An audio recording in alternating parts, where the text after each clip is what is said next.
அந்த கருப்பு புள்ளியுடன் ஆரம்பிக்கப்பட்ட ஊழல் மோசடிகள் தொடர்பில் நாம் மீண்டும் ஒரு முறை ஞாபகப்படுத்துகிறோம்.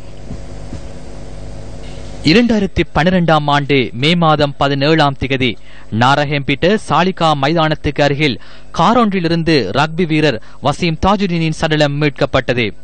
வசீம் தாஜுதீன் விபத்தில் உயிரிழந்ததாக ஆரம்பத்தில் கூறப்பட்ட போதிலும் பின்னர் அது கொலை என்பது உறுதியானது.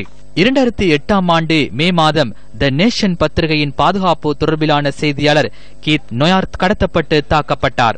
2009ஆம் ஆண்டு ஜனவரி 8ஆம் திகதி அத்திடிய பகுதியில் சிரேஷ்ட ஊடகவியலாளர் லசந்த விக்ரமதுங்க கொலை செய்யப்பட்டார். லசந்த விக்ரமதுங்க கொலை செய்யப்பட்டு 2 வாரங்கள் செல்ல முன்னர் ரிவிர பத்திரிகையின் பிரதம ஆசிரியர் உபாலி தென்னகோன் மீது தாக்குதல் மேற்கொள்ளப்பட்டது. 2009ஆம் ஆண்டு ஜூன் மாதம் 1ஆம் திகதி ஊடகவியலாளர் போத்தல ஜயந்த தாக்கப்பட்டார்.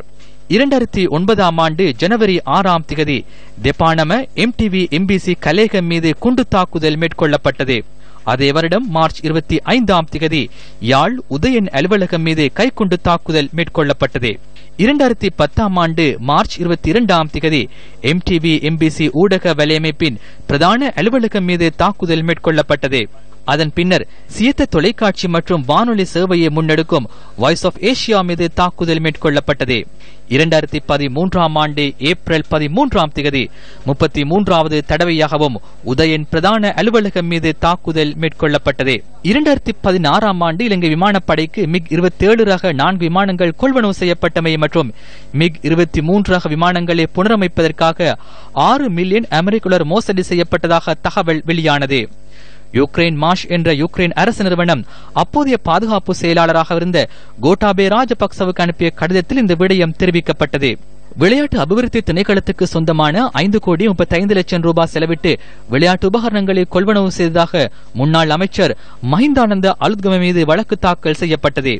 2013ஆம் ஆண்டு ரக்பி போட்டி ஒன்றை ஏற்பாடு செய்வதற்காக தனியார் நிறுவனம் ஒன்று வழங்கியதாக கூறப்படும் 7 கோடி ரூபாவை பயன்படுத்திய குற்றச்சாட்டில் நிதி தூய்தாக்கல் சட்டத்தின் கீழ் நாமல் ராஜபக்சவுக்கு எதிராக விசாரணைகள் இடம்பெறுகின்றன.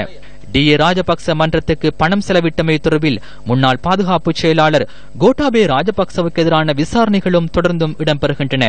லக்ஸ் சதச நிறுவனத்தில் இடம்பெற்ற முறைகேடுகள் தொடர்பில் பாராளுமன்ற உறுப்பினர் ஜான்சன் பெர்னாண்டோவுக்கு எதிராகவும் வழக்கு விசாரணை இடம்பெறுகின்றது.